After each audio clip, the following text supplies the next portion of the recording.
ñu ngi leen di nuyu di leen ziara bu baax yéen ñi nga xam ne yéen seetaan seen chaîne bii di Balor TV di leen jaajëfal bu baax a baax di bég ci yéen bu baax gis nañu ni ngeen di jàppale seen chaîne préférée bii di Balor TV ñu amaat mbégte contentement tey jii ñëwaat rek defalaat leen beneen mise en point waxtaan ak yéen ci li nga xam ne mooy commune bu Kër Moussa ci fi mu toll tey nag mu am benn situation bu spéciale boo xam ne mën nañu wax ne daaw ñu faral di ko gis lu bëri ci biir commune bi waaye tey ji am na loolu nag mooy lan mooy ay étudiants yoo xam ne dañoo am li nga xam ne mooy logement fële ca Dakar ñu amoon benn problème bi mooy le paiement des loyers xam naa dañuy bàyyi ngeen déglu benn élément kii ngeen di waaye déglu mooy le président de l'amicale de la coordination des étudiants du commune de Kër Moussa muy Seko Dekam muy Mamadou Ciss.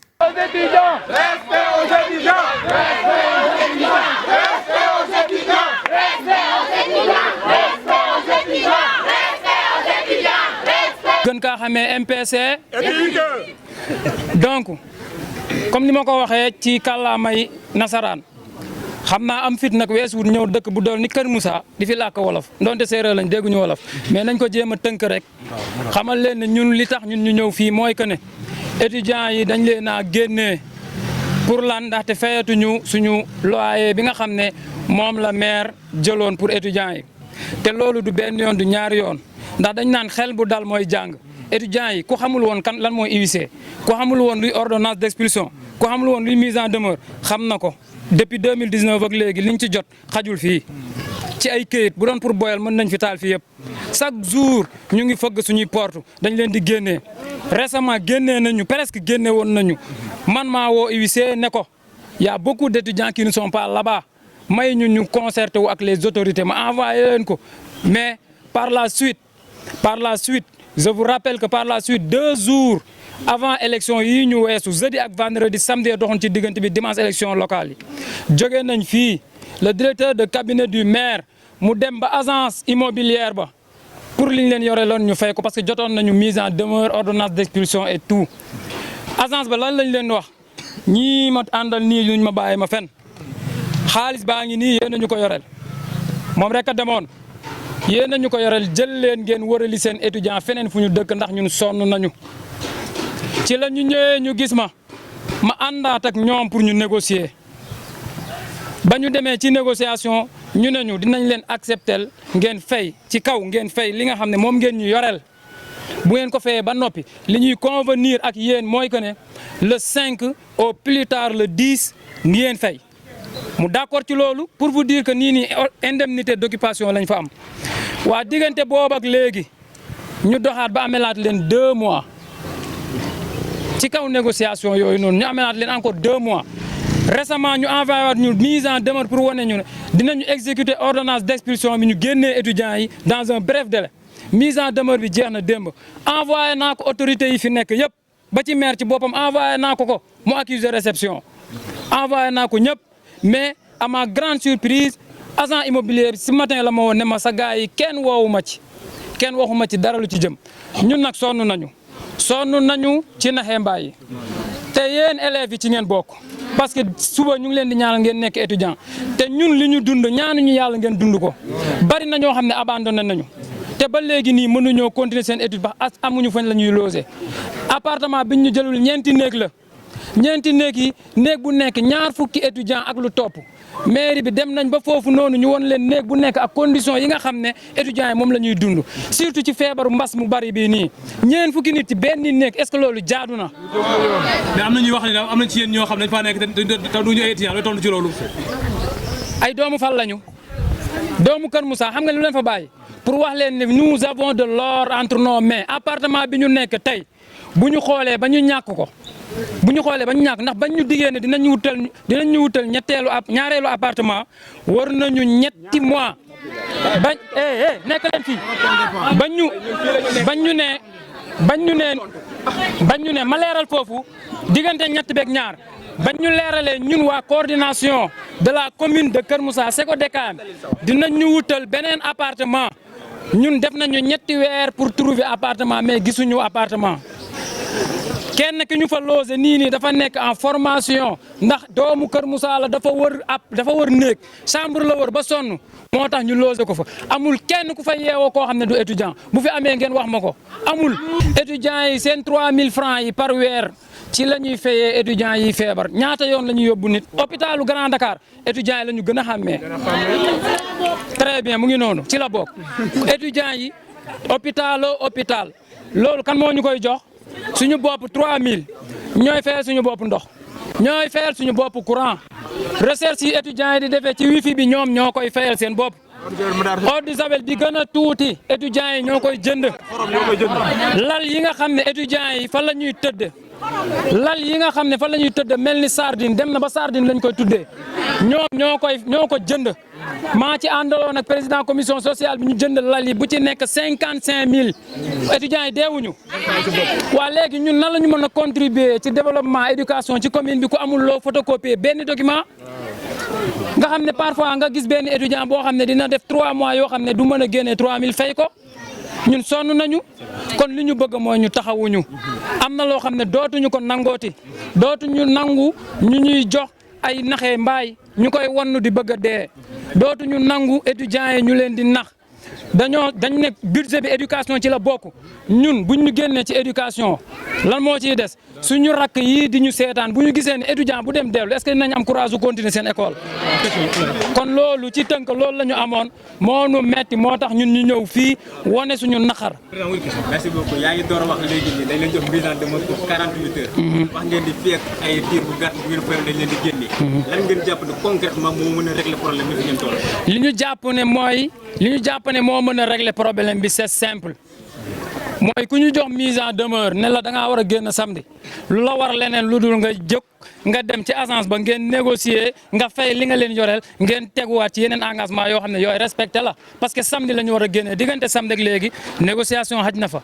mais li ñu gën a ñaaw mooy ci diggante bi ba épuisement délai 48 heures yooyu dara amul. bu dara amoon te ñu wooñu ne ñu carrément ne kat woo nañ agence ba dinañu régler problème bi ñun ñii duñu génn ñun nag luñ naan ndab bu feesee tuuru lu ëpp nag tuuru ñun dañoo sonn moo tax ñu def ko c'est une première suñu prédécesseur yëpp dund nañ ko dañoo muñ ba dem ñun nag mënatuñu muñ parce que dañoo gën a bari lim bi daa gën a bari lu ñu doon ñaan mooy étudiants yi gën a bari ci commune bi bari nañu réagir. étudiants yi sonn nañ. kon loolu la moo taxoon ñu génn fii di xamal suñu papa yeeg suñu yaay yi ñi nga xam ne ñoo ngi fii jàpp ne ñun kat ñu ngi temps de très bonnes conditions suñu yéen newul woon sañu wax leen li ñuy dund mais lu gën a pire ñu ngi koy dund di ko muñ kon nag nañ ñu taxawu sonn nañu jërë ngeen jëf.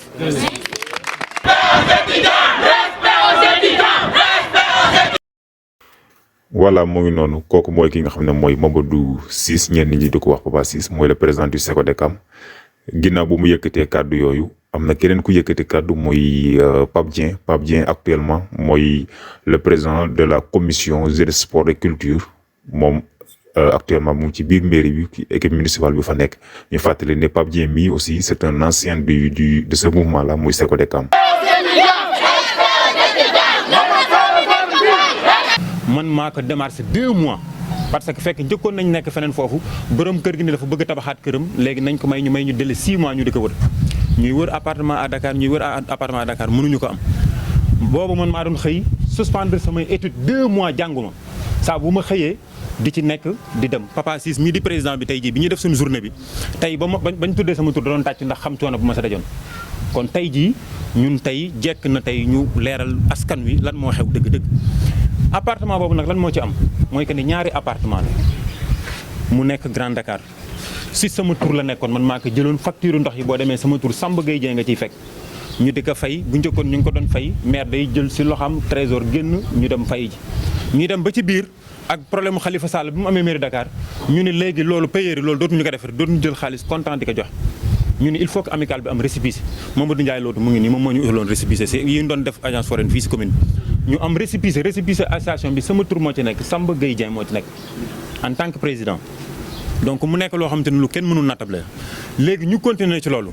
bi ñu continuer ci loolu ñuy fay ñu ne loolu méthode bi mënatul a nekk léegi il faut que ñu am récépissé ñu reconnaître ñu trésor mën ñu reconnaître beneen bi si ñu am compte bancaire CEBI gii laa tijjee compte bi CMS lañ tijjee compte bi man maa ci nekkoon comme président Mami Si nekk secrétaire général bi un certain Alioune Ciss nekk secrétaire général bi Mami nekk trésorier bi bu virement jotee ñu ñuy viral par 6 mois 6 mois yi bu jotee dañuy yëkkati 6 mois yëpp te boobu par le 5 lañ doon fay de dañuy jël 6 mois yëpp jox ko bailleur bi boobu bailleur bi lu mu doon wax yéenay meilleur payeur yi si immeuble bi mu fu nekk yëpp ñuy dem di dem ba temps bi dabaat ñu ne loolu mënatul nekk ñu koy virer ci compte bi donc il faut que ñu am contrat directement ak bailleur bi mais ñoom ñu wax leen ko ñu nangu lool ñu def contrat bi indi ko maire signé ñu delloowaat leen ko te léegi lépp ñoom ñoo waroon déplacé wu di ñëw de mais ñun ñooy déplacé wu dem di leen ko yóbbu ñu koy signé ñuy dem ñu dem ba jëmmi jamono boobu ñu leen di fay du am problème te daan nañ am sax ay arriérés yoo xam te ne daa mat sax 3 mois ba 4 mois xam nga lu koy waral ñi fi nekk xam nañ vote budget mairie ku ne xam na ni mois de janvier lay commencé wala février plus tard mois de mars kon donc loolu soo amee mooy retard dafa war a am ci 2 mois loolu ñoom xamoon nañ ko chaque jour janvier février daañu ñu sonal lan moo am ren janvier février lañ leen yoral de mosuñu leen yoral benn dërëm janvier février bii lañ leen yoral barki démb lañ doon def le 26 passé lañ doon def orientation budgétaire te ku ne xam ne lu waay gàtt xam-xam même loo nekkee étudiant wala nga nekk sax dawal ko sere war nga xam ni tey bu ñu defee orientation bi ak vote bi ñu koy def 1 mois la kon déjà ñun fin mars lañ mën a voté budget te loolu doyul de boo voté budget pare dafa war a am ce qu'on appelle approbation pour nga mën a am exécution bi tey maire mënul def benn décaissement foofu parce que budget bi kenn voté gu xamaguñ ñaata la kon naka lañ mën a fayee la étudiant janvier ak février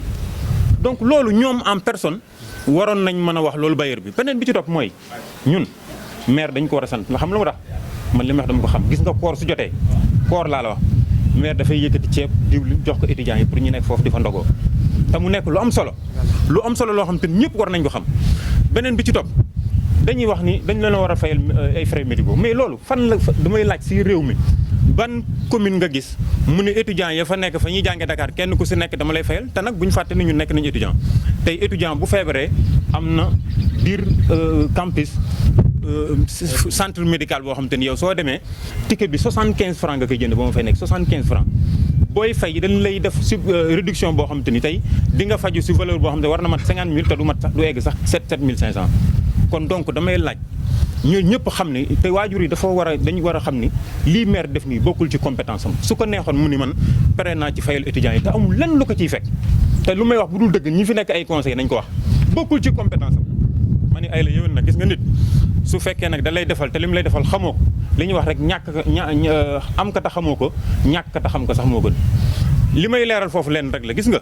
nañ am courage tey du ma amul na bënt man jaar naa fa Mody Thiam jaar na fa Raymond mi nga xam te ne moo gën a radical jaar na fa Assane Kounté jaar na fa mais lii am musul am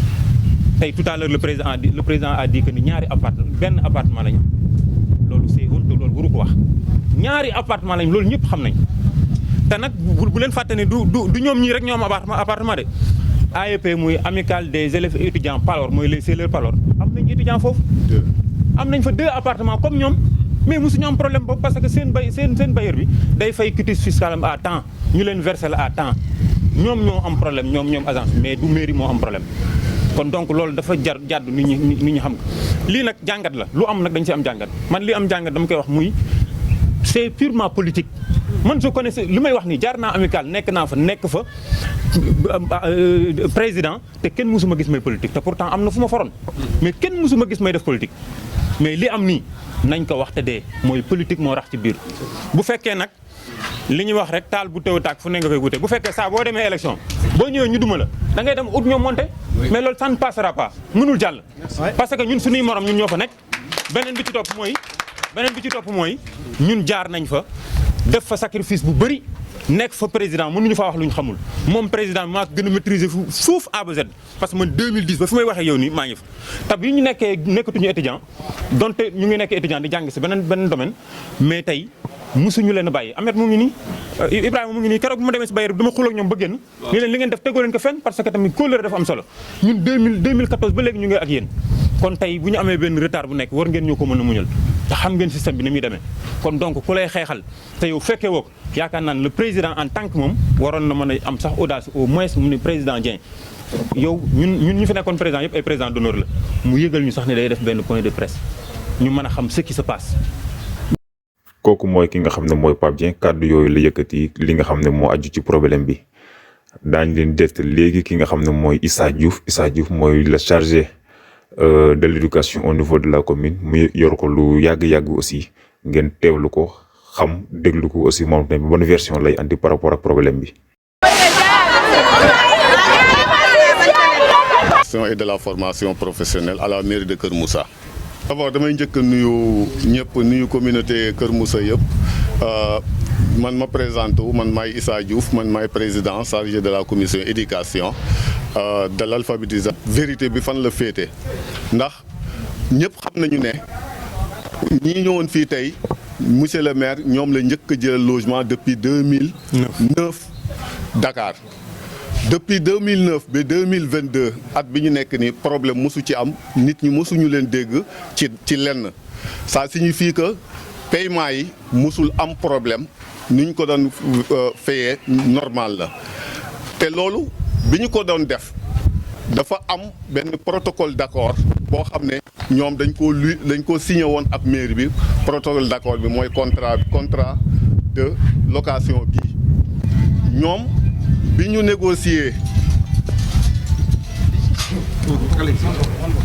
négocier ñoom ci seen bopp ñoom ñoo wuutoon logement bi ñun wuutuñu logement bi mairie bi wutul logement bi mais ñoom ci biir contrat bi dafa amoon benn accord tacite bu nekk ci biir contrat bi accord bi mooy lan mooy que ne ñoom dañ leen di fay par virement lañ leen doon fay chaque année ba 2021 nag il s'est trouvé que le nouveau payeur bi nga xam ne moom moo nekk trésor public dafa ne engagement yi mairie di am lépp léegi day am li ñu tuddee quitus fiscal mooy lan ci olof mooy engagement ndax ñuy fay par mois mais su nekkee ne it ñun dañoo am ak ñoom contrat tacite contrat baa ngi nii dara nañu indil beneen contrat boo xam ne day firndeel loolu pour ñu doog a mën a fay 2 mois lañ leen amel de location muy 480 000 480 000 yooyu nag moo couvrir mois de janvier 2022 ak février 2022 su nekkee ne ñoom xam nañu ne agence bi respecté wul compte nu mu tuddati engagement fiscal am ak état moo tax moom mu bëgg a détourné wu parce que façon paiement boobu par virement arrangé wu leen ñoom lan moo leen arrangé ñuy yëkkati par poste ñu leen di fay comme ça ñoom ñu mën a daw fayu taxe yi mais loolu ñun duñ leen ko permettre te ñun mënuñu ko mairie amul xaalis boo xam ne mu ngi ci kees dañ ko fay denc mairie par virement la mën a fayee te loolu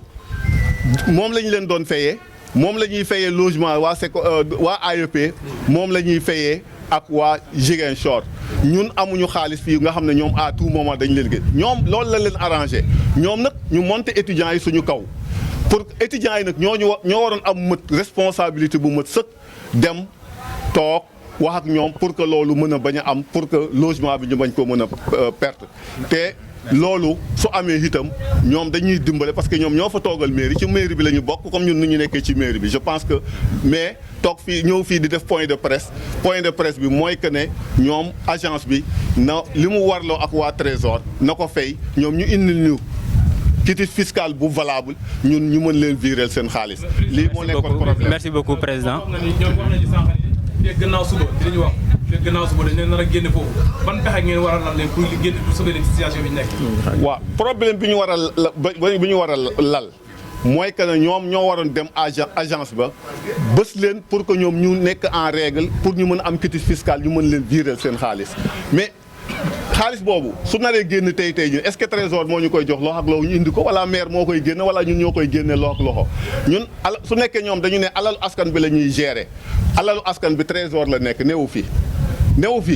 kon suñ ko naree yëkkati suñu poste lañ koy jëlee dem yóbbul leen 2,880,000 yooyu maire moo ko jëlal xaalisu boppam fay ko ñoom woo nañu benn fan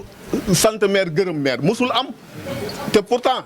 loolu du compétence u mairie sax d'ailleurs ñun ñëpp vous êtes sans savoir que comme domaine de compétence u maire àggul ci fay ay logement étudiant mais suñu njaboot la ñu bokk ñu jàppale leen ci loolu. alors président yaa ngi wax sànq ni problème bi c'est entre la mairie mën nañu ko waxee noonu ak ñi nga xam ne mooy agence bi maintenant pour régler le problème définitivement parce que wax nga sànq quitus fiscal loolu peut-être étudiant bu jaaxle topp rek yuuxu la mën mais yéen en tant que des élus locaux ban taxawaay ngeen mën a am pour régler problème bi définitivement. taxawaay bi ñu amoon démb ak barke démb moom la ñu am suñu njaboot la ñuy fayal ñoom la ñuy jàppale. forcé wuñu pour ñu fay ku def ko maire moo am yaatu xolam moom mu xam yërëm njobootam xam ne man ñii dam leen war a jàppale parce que ñoom ci ressources humaines yi mairie bi ci la ñu bokk ëllëg commune bi ci ñoom la mairie bi ak commune bi ci ñoom seen loxo lay mujjee mu leen di jàppale ñeneen ci loolu mairie këyit la xam moo ko waa trésor su nekkee ne agence bi newul en règle avec le fisc ba mu indil ñu problème bi yëpp mairie lan la ci mën xanaa maire jox lijjanti wat xaalis comme ni mu daan lijjantee dem fay mais dama ne étudiants yi su nekkoon ne ils sont assez responsables du ci ñun la ñu war a dal mais ci agence bi nga xam ne tey ji ñoo créé situation bi la ñu war a dal loolu laa wax tey ji ni nag comme ñoom ñëw nañ fi wax nañ seen problème matelas wax nañ seen problème et cetera mais loolu yëpp seen waajur ñoo leen ko gàddul man sama doom fi muy tëdd man sama problème bopp la ñun yërmande ak bëgg a doomu gox bi ak doomu Kër Moussa moo tax ñun maire jël engagement di leen fayal logement yéen ñii yëpp xam nañ ne loolu du warugal maire mais tey ji nii ñun jërëjëf moo ñu ci war a fekk mais du ay xeer ak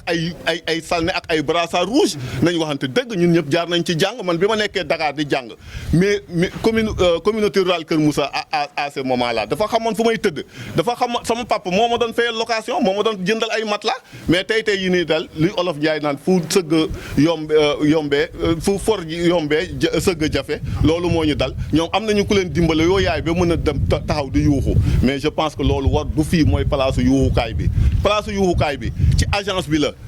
agence bi na nekk en règle avec le fisc mu wutul ñu quitus fiscal bu nekk en kii ñun ñu engagé trésor ñun ñu fay. alors moom la ñu wax sànq mise en demeure bi c'est 48 heures bu fekkente ne loolu antuwul ñu nar leen génne yéen automatiquement lan moo war a nekk. waaw 48 heures boobu soo xoolee mise en demeure bi ñun bi ñu ko jotee man Mamadou Ciss bi mu ma ko envoyé fekk sax maire jot na ko am na numéro téléphone bu nekk ci biir numéro téléphone boobu maire a appelé plusieurs fois contacté waa ji pour mu mën a xam réellement situation bi ak nan la koy mën a régler avant muy dem en voyage.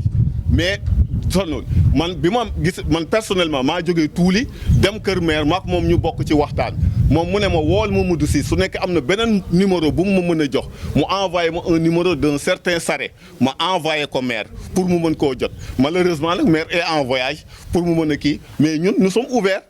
parce que ñun bon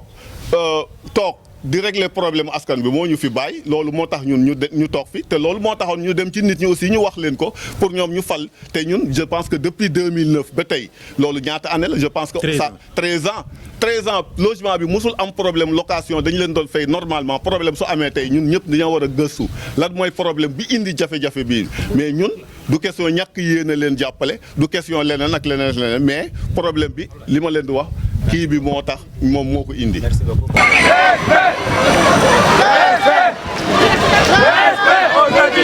voilà loolu mooy li nga xam ne mooy le chargé de l'éducation wax muy Issa Diouf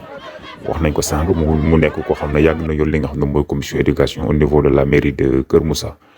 liñ ci nga xam ne moom lañ ci mën a téye comme jàngate mooy en tout cas leer na ni problème bi posé wu mu ngi trouvé wu entre ki nga xam ne mooy autorité locale bi muy la mairie ak ki nga xam ne mooy agence immobilière bi parce que bu ngeen seetloo problème bi mooy dafa am ay arriérés notamment le mois de janvier 2022 ak mois de février 2022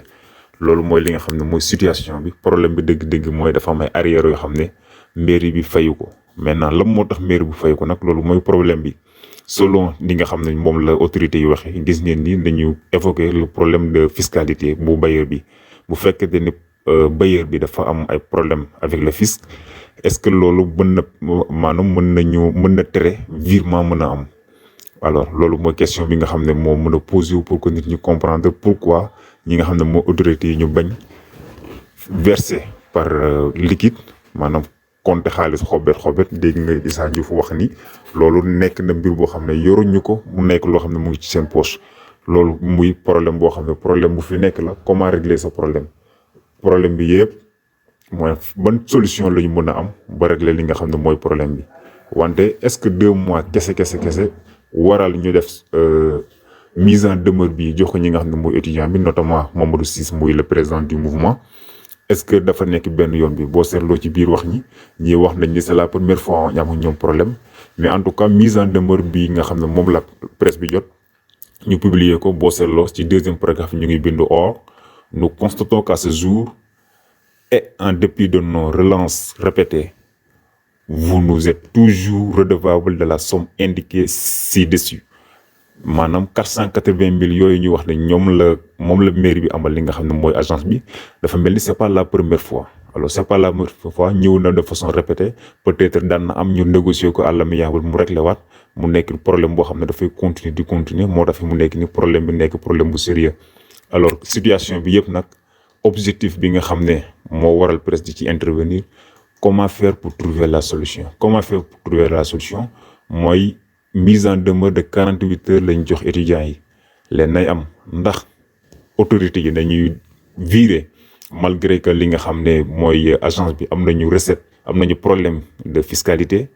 wala boog dañuy xool naka la ñuy retirer pour def virement liquide maanaam génnee somme xober fay ko wala boog 3e possibilité mën nañu xaar ci ay fan yu néew étudiants yi nga xam ne ñoo nekk ci biir commune de Kër Moussa nekk ci li nga xam ne mooy Secodecam peut-être mu ñu am malchance ñu génne leen fi nga xam ne mooy seen logement boobu te dans ce cas dina nekk lu catastrophique ci biir commune bi Kër Moussa sant nañ leen gërëm nañ leen di leen jox dig daje ba beneen yoon incha allah merci beaucoup.